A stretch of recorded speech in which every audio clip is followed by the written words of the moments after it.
안녕하세요. 안녕하세요. 모든 성도님들 지난 한 주간도 평안하셨나요? 모든 청취자분들 그리고 성도님들 시간과 공간은 다르지만 각각 있는 곳에서 평안하시고 건강하시길 바랍니다.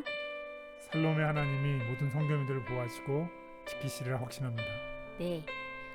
벌써 과정 공부 9째 시간으로 국어를 공부하게 됐네요. 장로님 어떠세요?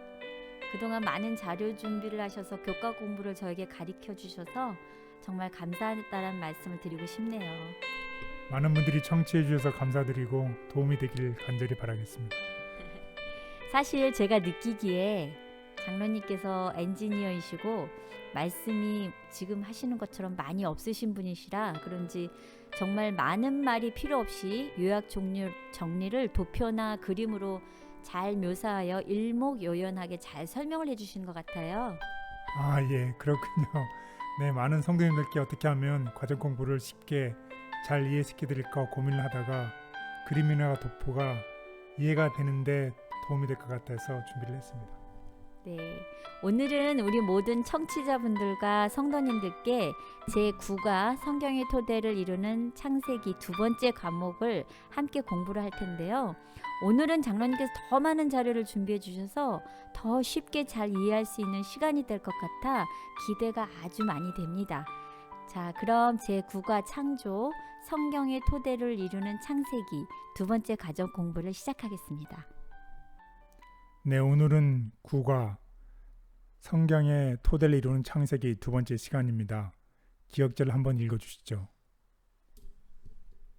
하늘이 하나님의 영광을 선포하고 궁창이 그의 손으로 하신 일을 나타내는 도다. 시편 19편 1절 말씀. 네, 오늘 이 기억절을 보면 어떠한 단어들이 오늘 제목과 가장 잘 매치가 된다고 생각하시는가요? 네, 오늘 하늘, 영광, 선포. 네, 맞습니다. 오늘 보면 가장 키워드는 제가 생각하기에 선포하고 나타내는 도다입니다. 하나님께서 하신 창조의 일을 우리가 선포하고 나타내야 됩니다. 그 무슨 일인가요? 하나님의 뜻대로 창조를 받은 우리가 하나님의 형상대로 하나님의 품성을 이 세상에 나타내고 선포하는 일을 해야 되겠습니다. 네, 오늘 국어의 개요입니다. 하나님께서 창조하셨고 우리가 믿음으로 받아들이면 창조로적인 인생관이 되겠고, 하나님께서 창조하신 것을 믿음으로 받아들이지 않고 왜곡된 생각을 갖게 될 때 그것은 진화론적 인생관이 되겠습니다. 그러면 창조론적인 인생관은 하나님께서 인간을 창조하셨고 우리가 살다 보면 문제와 난관이 발생했을 때에 하나님께서 반드시 그 일에 개입하시고 그 문제를 해결하시고 원래의 상태로 회복시킨다는 것이 창조론적인 인생관이 되겠습니다. 반면에 진화론적인 인생관은 우리 인간은 미물이나 우연으로부터 인간이 창조됐기 때문에 문제 해결이 발생했을 때에 그에 대한 아무런 해결책과 아무런 계획이 없는 무계획의 상태를 갖는 것이 진화론적인 인생관이 되겠습니다. 따라서 우리가 어떤 인생관을 가지고 사느냐 하는 것은 우리가 우리의 삶에 있어서 굉장히 중요한 문제가 되겠습니다. 하나님께서 천지를 창조하셨고 1500년에서 1700년 전에 살았던 초대의 과학자들은 하나님의 일들을 나타내려고 노력했습니다. 그 대표적인 사람들을 보면 케플러, 뉴턴, 보일, 레어 같은 사람이 있었고, 이 초대 과학자들은 하나님의 만드신 창조를 옹호하고 드러내는 일들을 했습니다. 하지만 시간이 흘러간 19세기를 넘어가면서부터 찰스 다윈이 탄생하게 되었고 진화론을 주창하게 되었고 진화론을 통해서 창조를 부인하고 왜곡시키는 결과를 낳았습니다. 21세기를 살아가는 오늘 우리들에게 있어서는 두 가지 선택이 있습니다. 하나는 창조를 옹호하면서 우리의 마음속에 살아갈 것인가, 아니면 창조를 부인하면서 살아갈 것인가 하는 것입니다. 한 가지 예로서 보일의 법칙을 알아보도록 하겠습니다. 보일은 얘기하기를 부피와 압력은 반비례한다고 했습니다. 그래서 한번 예를 들어보면 풍선이 하늘 높이 날아가면 압력이 낮아지고 부피가 팽창해서 풍선이 터지는 것이 한 예가 되도록 하겠습니다. 마찬가지로 우리의 삶 속에 감사함과 두려움이 다 가지고 있습니다. 그래서 우리의 인생에 있어서 감사함이 하나씩 커지면 두려움은 저절로 없어집니다. 마찬가지로 빛이 있어서 새벽이 되면 어둠이 물러가는 것과 같은 똑같은 원칙이 되겠습니다. 오늘 과정 공부는 꼭 과학 시간이라는 생각이 드네요. 우리 장로님 과학도이시고 또 이렇게 박사님이셔서 이렇게 과학적인 법칙도 얘기해 주시고 또 이렇게 감사함과 두려움에 대한 이런 법칙을 또 저희에게 설명해 주셔서 너무 감사합니다. 보일의 법칙이라는 것이 이렇게 감사함과 두려움이라는 법칙과 이렇게 연결을 시켜 보니까 정말 그럴듯하다는 생각이 정말 드는 것 같아요. 일상 속에서 감사한 일을 찾아 드러내는 것이 정말 우리의 삶이 두려움도 없어지고 만족도를 한층 높이게 되는 삶을 살 수 있게 되는 것 같습니다. 감사합니다. 예, 첫 번째 날 시간입니다. 지구가 평평한지에 대해서 성경은 어떻게 얘기하는지에 대해서 알아보도록 하겠습니다. 성경에 보면 지구에 대해서 욥기 26장 7절에서 10절에 대해서 언급한 사실이 있고 또 계시록 7장 1절에 보면 땅 네모퉁이에 대해서 얘기를 하고 있습니다. 여기 보면 땅 네모퉁이에서 사방의 바람을 붙잡고 있는 하늘의 네 천사에 대해서 묘사하고 있습니다. 지난번에 배운 것처럼 히브리에서는 구두점이 없기 때문에 반복을 한다고 되어 있습니다. 여기 계시록 7장 1절에 보면 반복이 되고 있는 단어가 있는데요. 그것이 무엇인가요? 네 모퉁이 사방 또요. 네 천사. 네, 맞습니다. 여기서 다 강조하고 있는 게 뭐냐면 숫자 넷을 강조하고 있습니다. 땅 네모퉁이를 강조한다기보다는 숫자 넷을 강조하고 있는 것입니다. 그 숫자 넷은 무엇을 얘기하는 거냐면 동서남북이라는 것을 강조하고 있습니다. 따라서 이 문장은 우리가 문자적으로 해석하는 것이 아니라 은유적인 개념으로서 예언에 관한 것을 은유적으로 동서남북이라는 것을 강조하고 있습니다. 따라서 이것을 문맥으로 해석하게 된다면 그것은 잘못된 해석입니다. 그래서 땅은 평평한 것이 아니라는 것입니다. 반대로 욥기 26장에 보면 지구는 공간에 달려있는 것처럼 묘사가 되어 있습니다. 하나님은 북쪽을 호공에 펴시며 땅을 아무것도 없는 것에 매다신다고 하고 있습니다. 고대인들은 지구를 평평하게 보았을 것이라는 일반적인 견해와 달리 성경은 오래전부터 지구가 공간에 달린 구의 형태였음을 증언하고 있다. 하나님의 능력이 지구를 유지함.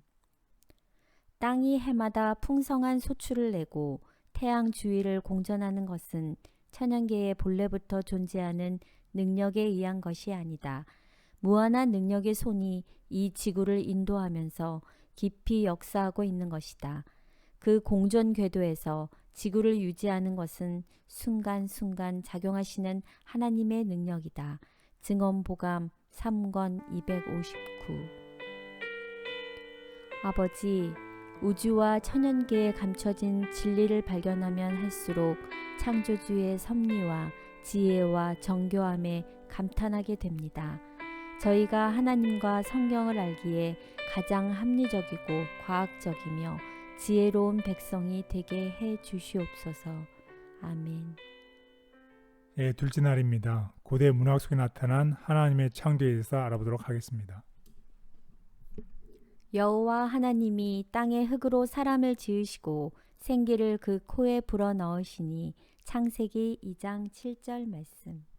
네, 오늘의 여기서 배울 내용은 고대 문학 속에는 하나님의 생각이 그대로 반영이 되어 있는지 아니면 왜곡된 생각이 들어가서 창조가 훼손됐는지를 알아보도록 하겠습니다.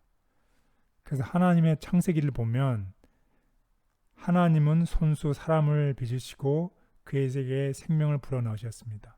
하지만 고대 문학 속에 있는 아트라하시스라는 서사시에 보면 어떻게 기록이 되어 있냐면 한 작은 신이 살해가 되고 그 신의 피와 진흙을 섞어서 7명이 남자와 여자를 빚었다는 것입니다. 또 다른 창세기에 보면 창세기는 사람을 창조할 때에 전능하신 하나님이 완전한 세상 속에서 인류에게 고결한 목적을 부여하는 방식으로 숭고한 방식으로 하나님이 인간을 창조하셨다는 것입니다. 하지만 서사시에 보면 어떤 갈등이나 폭력의 징후가 사람을 창조할 때 나타난다는 것입니다. 따라서 이 창세기와 서사시에는 분명한 유사점은 있지만 또 분명한 차이가 있습니다. 창세기에는 하나님께서 우리를 손수 지으셨고 하나님이 고결한 목적으로 우리를 창조하셨다는 것이고, 서사시에서는 창조가 되었지만 창조가 왜곡된 생각으로 훼손된 창조가 나타납니다. 그래서 진품과 유사품 사이에는 극명한 차이가 존재함을 볼 수 있습니다. 성경의 창조와 홍수 기사가 고대 이집트나 메소포타미아 설화에서 유입되었다고 생각하는 학자들이 있지만 그 둘 사이에는 극명한 차이가 존재한다. 인류의 조상은 창조주 하나님. 영감의 말씀이 밝혀주는 바 우리 인류의 혈통은 그 기원을 거슬러 올라가면 진화하는 세균이나 연체동물이나 사족수의 계열이 아닌 위대하신 창조주께 이른다. 아담은 흙으로 창조함을 받았지만 하나님의 아들이었다. 부조와 선지자 44.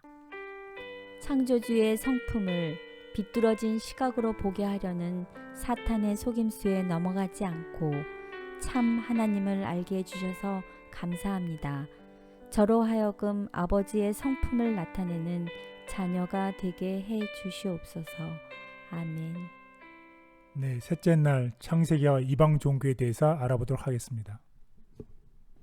하나님이 두 큰 광명체를 만드사 큰 광명체로 낮을 주관하게 하시고 작은 광명체로 밤을 주관하게 하시며 하나님이 그것들을 하늘의 궁창에 두어 땅을 비추게 하시며. 창세기 1장 16절 17절 말씀. 네, 여기에 보면 하나님께서 큰 광명체와 작은 광명체를 만드셨습니다. 그 만든 이유는 이 광명체를 통해서 계절이 바뀌고 해와 날이 바뀌는 것을 알 수 있게끔 하기 위해서, 이런 기능적인 것을 위해서 하나님께서 큰 광명체, 작은 광명체를 만드셨습니다. 이것은 피조물입니다. 하나님께서 만드신 피조물입니다. 하지만 이러한 하나님의 창조에 대해서 왜곡된 생각을 가지게 되면 이 큰 광명체는 태양신이 되어버리고 작은 광명체는 달신이 됩니다. 이 피조물이 뭐가 되어버리냐면 신이 되어버립니다. 그래서 창조를 불신하는 결과를 가지게 되는 것입니다. 따라서 이 모세는 분명하게 이교의 개념과는 양립할 수가 없는 특정한 용어, 즉 큰 광명체, 작은 광명체라는 말을 사용했습니다. 해와 태양이나 달이라는 말을 사용하지 않았다는 것입니다. 그리고 모세는 이 창조의 과정에서 하나님께서 어떤 역할을 하시며 어떠한 목적을 가지셨는지에 대해서 성경에 있는 그대로를 설명했습니다. 따라서 우리는 이것을 받아들이는 믿음이 필요합니다. 성경의 창조 기사는 해와 달과 별이 신이 아니라 어떤 기능을 위한 하나님의 피조물이라고 설명함으로써 이교 신화의 오류를 교정한다. 불신을 조장하는 사탄의 책략. 사탄의 책략 중 하나는 사람들로 하여금 하나님을 불신하게 하는 우화를 받아들이도록 이끄는 것이다.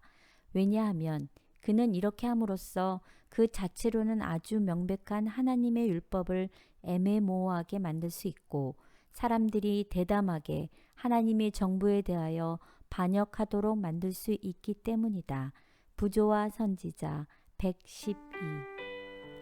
아버지, 당시의 미신적이고 다신교적인 세계관을 교정하시고 창조의 선한 계획과 목적을 알려주시니 감사합니다. 더 많은 사람이 세상의 기원에 대하여 모호함이 없는 지식과 믿음을 갖게 되기를 기도합니다. 아멘. 넷째 날 창조와 시간에 대해서 알아보도록 하겠습니다.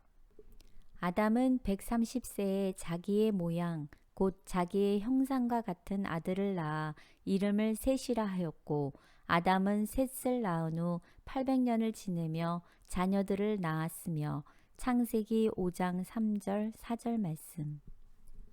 네, 이 기억절에 보면 이 족보의 이야기가 나옵니다. 이 족보와 창조의 시간과는 무슨 관계가 있는지 한번 알아보도록 하겠습니다.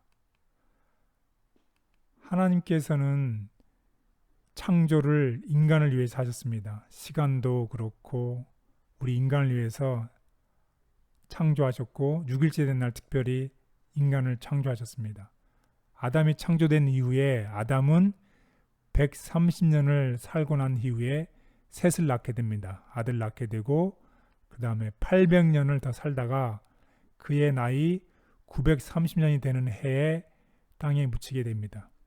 아담이 930년을 살게 된 시점은 아담이 창조가 된 6일째부터 카운트를 해서 930년을 살게 됩니다. 마찬가지로 셋은 105년을 살 때 시점에 아들을 낳았고 또 807년을 더 산 이후에 912년을 더 살고 세상을 떠나게 됩니다. 그리고 이런 조상들이 흘러가서 노아가 나타나게 되고 노아가 홍수를 개념하게 되고 그래서 이 홍수의 날짜를 계산하는 시점도 마찬가지로 창조가 된 여섯째 날을 기준으로 해서 노아 홍수를 계산할 수 있는 증거를 성경은 제공하고 있습니다. 마찬가지로 현재 우리가 살고 있는 2020년도에 현재의 지구의 나이가 산출할 수 있는 계산점의 기준점도 창조의 6일째가 되는 날이라는 것입니다. 따라서 창조의 7일이 되는 하나님께 창조하신 그 6일을 통해서 만약에 이것이 하루가 몇천 년의 시간이거나 혹은 우리가 알 수 없는 시간이라고 한다면 아담의 나이는 930살이 될 수가 없고 셋의 나이도 912년을 살 수가 없었다는 것입니다. 그리고 노아의 홍수의 날짜나 현재 지구의 나이를 산출할 수 있는 계산도 맞지 않는다는 것입니다. 따라서 창세기 5장과 창세기 11장에 나타난 족보의 이야기는 6일간 지구 창조의 시작점이 하나님이 빚으신 사람과 그분의 백성을 이어주는 사슬과 시간의 틀을 제공한다는 아주 중요한 의미를 제공하고 있습니다. 아, 그렇군요. 그러면 창조의 시작 6일째 아담을 창조하시고 쭉 이 도표를 보면 우리 청취자님들과 또 저의 시간도 이 안에 포함이 될 수 있겠네요. 예, 당연하지요. 결국 우리의 시작점은 어디라는 것입니까? 창조. 네, 맞습니다. 그래서 창세기 1장 1절 태초에 하나님이 천지를 창조하시니라는 이 말씀은 현재 우리의 본질을 나타내주는 아주 귀한 성경절이라는 것입니다. 아멘. 감사합니다. 인간의 역사와 과학적인 정보는 성경보다 더 오랜 과거의 시간을 전제로 하지만 성경의 족보는 아담 때부터 빈틈없는 시간 요소를 제공한다. 믿지 못할 가설들을 과학의 가정적 추론은 얼마나 자주 정정되며 폐기되고 있는지를 고려해 보고서도 우리의 혈통을 미생물, 연체동물, 원숭이로 추적해 갈 수 있는 특권으로 인하여 하나님이 자기 형상, 곧 하나님의 형상대로 사람을 창조하시니라는 단순하고 장엄하게 선언된 성경의 말씀을 내어버리는데 우리가 동의할 수 있을까? 교육 130 아버지, 사람들이 세상의 기원에 대하여 모호한 사상에 빠질 것을 미리 아시고 꼼꼼한 족보를 제시해 주셔서 감사합니다. 아담의 후손들이 증언하는 반박할 수 없는 진실을 믿음으로 받아들입니다. 아멘. 네, 다섯째 날 성경 속의 창조에 대해서 알아보도록 하겠습니다. 예수님과 신약의 모든 성경 기자는 창세기 1장에서부터 11장을 신뢰할 수 있는 역사로 언급했습니다. 따라서 창세기 1장에서 11장은 굉장히 중요한 장입니다. 예수님은 또한 모세의 기록과 남자와 여자의 창조에 대해서 직접 언급하셨습니다. 사도 바울도 그의 서신에서 강조하는 신학적인 요점을 입증하기 위해서 자주 창조 기사를 사용했습니다. 그는 특별히 아테네에 있는 학식 있는 자들에게 우주와 그 가운데 있는 만물을 지으신 하나님께서는 천재의 주제이시니 손으로 지은 전에 계시지 아니한다고 했습니다. 하나님을 창조주 하나님으로서 나타낸 것입니다. 이렇게 신약 성경의 기자들은 창세기의 그 근본적인 특성을 기반으로 해서 현대의 저자들에게 창조라는 문자적인 사건의 중요성을 보여주고 있습니다. 신약 성경은 전체적으로 창세기 1장에서 11장에 나오는 사건들을 언급하며 그 토대 위에 수립되었고 창조의 역사와 문자적 의미를 강조하고 있다. 진화론적 창조설의 위험성. 그러나 첫 주일의 창조 사건에 수만 년이 걸렸으리라는 억측은 넷째 계명의 기초를 직접적으로 파괴한다. 그것은 그분께서 아주 분명하게 하신 것을 애매모호하게 한다. 그것은 가장 따라서 가장 위험한 형태의 불신이다. 그것의 참 성질이 감쪽같이 변장되었기 때문에 성경을 믿노라 공언하는 많은 자들도 그것을 믿고 가르치고 있다. 부조와 선지자 111. 네, 이번 주 교과를 마무리하면서 요약을 하겠습니다. 서두에도 말씀을 드렸지만 하나님께서 만들어 오신 진리가 있습니다. 그 진리에 살짝 왜곡된 생각이나 사상을 집어넣었을 때에 하나님의 창조를 훼손시키고 하나님의 창조를 부인하는 사실을 주의해야 된다는 것입니다. 그래서 첫 번째 요약을 보면 성경은 하나님의 창조를 기정사실로 여기며 그것을 역사적인 사건으로 인식합니다. 그리고 두 번째는 고대 이방 설화와는 달리 성경의 창조 기사는 하나님의 성품과 하나님의 목적을 고상한 언어로 묘사하고 있습니다. 따라서 오늘 우리를 창조하신 하나님의 목적과 하나님의 성품을 우리가 받아들여서 이것을 사람들에게 전하고 이웃들에게 전하는 우리 모두가 되기를 바라겠습니다. 오늘 이 시간 하나님께서 이 세상의 모든 피조물을 창조하실 때 목적 없이 창조한 피조물은 하나도 없음을 배웠습니다. 그러고 보니 모든 청취자 여러분, 성도님들 그리고 저 역시도 하나님께서 창조하실 때 목적을 가지시고 창조하셨으니 참으로 감사한 마음이 듭니다. 우리 모두는 바쁜 삶으로 하나님께서 나를 창조하신 목적을 잊어버리고 그저 하루하루 내게 주어진 일에만 최선을 다하며 살아가는 인생을 살아가고 있지는 않은가요? 오늘 창조 공부를 통해 그럼 하나님께서 나를 왜 창조하셨을까? 나는 창조 목적에 합당한 삶을 살아가고 있는가? 그리고 나는 현재 죄된 모습에서 어떤 모습으로 재창조되어져야 할까? 진지하게 스스로에게 질문을 던져보고 답을 찾아보았으면 합니다. 창조 당시 인간의 모습은 하나님의 형상과 하나님의 마음을 닮았었지만 죄로 인해 현재 우리의 모습은 바뀌고 우리의 마음은 시기, 질투, 미움, 그리고 걱정거리, 고민거리들을 짊어지고 힘겹게 살아가고 있습니다. 하나님은 이러한 우리의 무거운 짐, 상처받고 시린 마음을 잘 알고 계시는 하나님께 가져가고 주님 뜻대로 인도받는 성도의 삶을 바라십니다. 여기 우리를 향하신 하나님의 뜻, 항상 기뻐하라, 쉬지 말고 기도하라, 범사에 감사하라고 말씀하십니다. 우리 모든 청취자분들과 성도님들, 매일의 삶이 눈앞에 보이는 세상적인 일에 바쁘지만 하나님께서 나를 창조하신 목적에 따라 합당한 삶, 그리고 영원한 하나님 나라의 소망이 되는 거룩한 인생이 되기를 노력하는 성도의 삶이 되길 기도합니다. 성경의 위인들로부터 단 한 번도 의심받지 않은 하나님의 창조를 저도 믿고 받아들입니다. 창조주 하나님이 이 세상의 주인이심을 믿고 제 삶을 맡깁니다. 창조의 섭리와 목적에 따라 살 수 있도록 인도해 주시옵소서. 아멘.